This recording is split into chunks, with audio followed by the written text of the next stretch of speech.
We're ready. We're ready now. Well, Gwyn, the first time I saw your father was in Jimmy Lyle's pool room on King Street, about 2.5 blocks down from Washington Street. It was the place to be.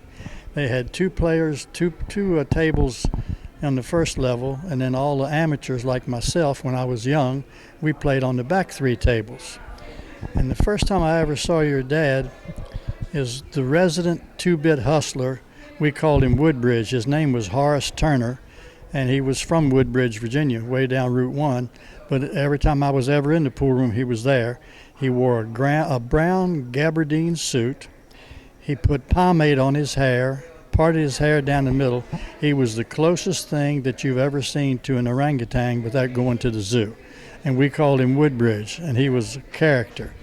And I remember I was in the pool room playing on one of those back tables where all the young amateurs played, and I heard Woodbridge bellow out in his orangutan voice, "Weenie Beenie." And I thought, what the hell? That's a hot dog stand. And he said, "What do you want to do?" And that was your dad. That's the first time I saw him. He walked in, and he was dressed sharp as hell. He had a nice-looking blue button-down collar shirt on with a cream-colored vest. And he really looked nice-looking guy. And I thought, what is he doing in here with all these guys? And what I later found out was he was a budding pool player.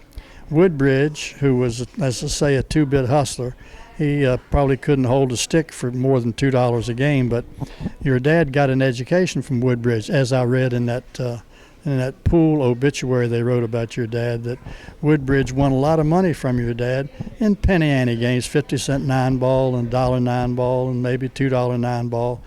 But as time went on, I think your dad bought a table and started to practice. And so when he came back after Woodbridge taking his money for 2 or 3 months, he started taking his money back from Woodbridge, and he kept getting better and better and better. And all the times that I was in Alexandria and I started playing probably in 1952, and I played until I got married in 1959. In that 7-year period, he became the very best player we had in Alexandria, and probably, and I'm sure, the best player in the Washington metropolitan area. There was another guy named Jack Rags who was pretty good, and Earl Scriver was the World's Bank champion.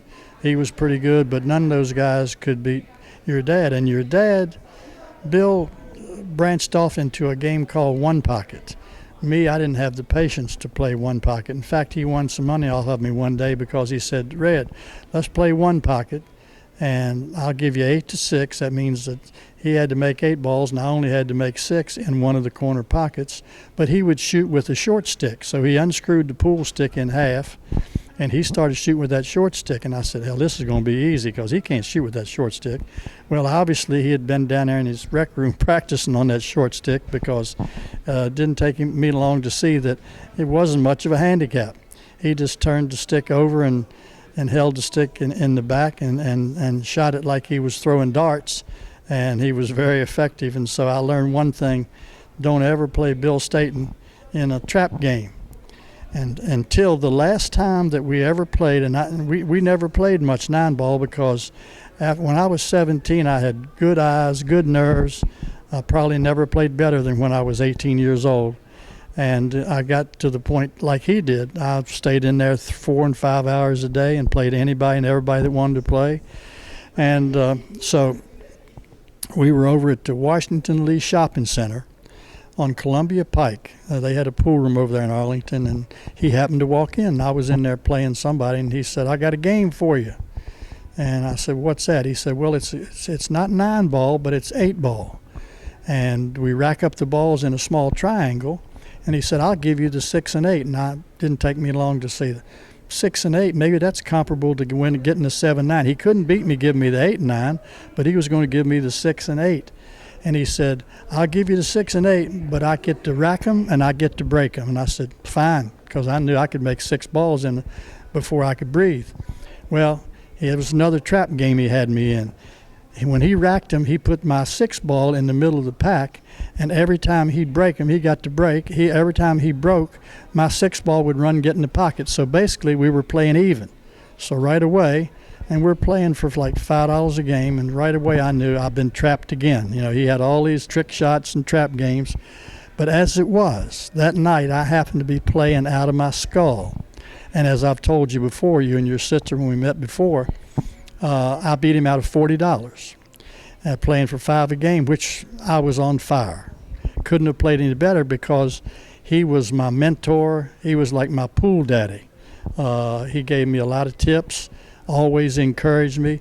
And so when I played him, I get those butterflies in my stomach and that adrenaline started running, and I'd start play like a fool.